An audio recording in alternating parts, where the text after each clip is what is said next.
Okay, so today we're going to learn how to make chicken adobo. But I've already minced the garlic, which is needed for adobo. We put it into this Le Creuset bowl, Dutch oven, and then we put it, and then we pick up your chicken, and then we skin it. You want to take off the white skin. Being careful of taking out the whole meat.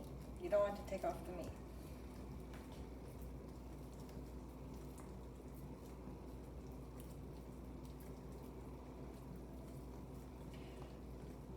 So,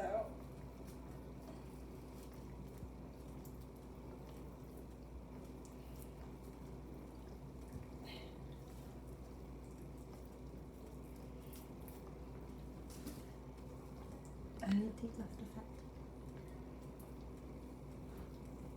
and you want to take off the fat, There you go. so it looks like this, right?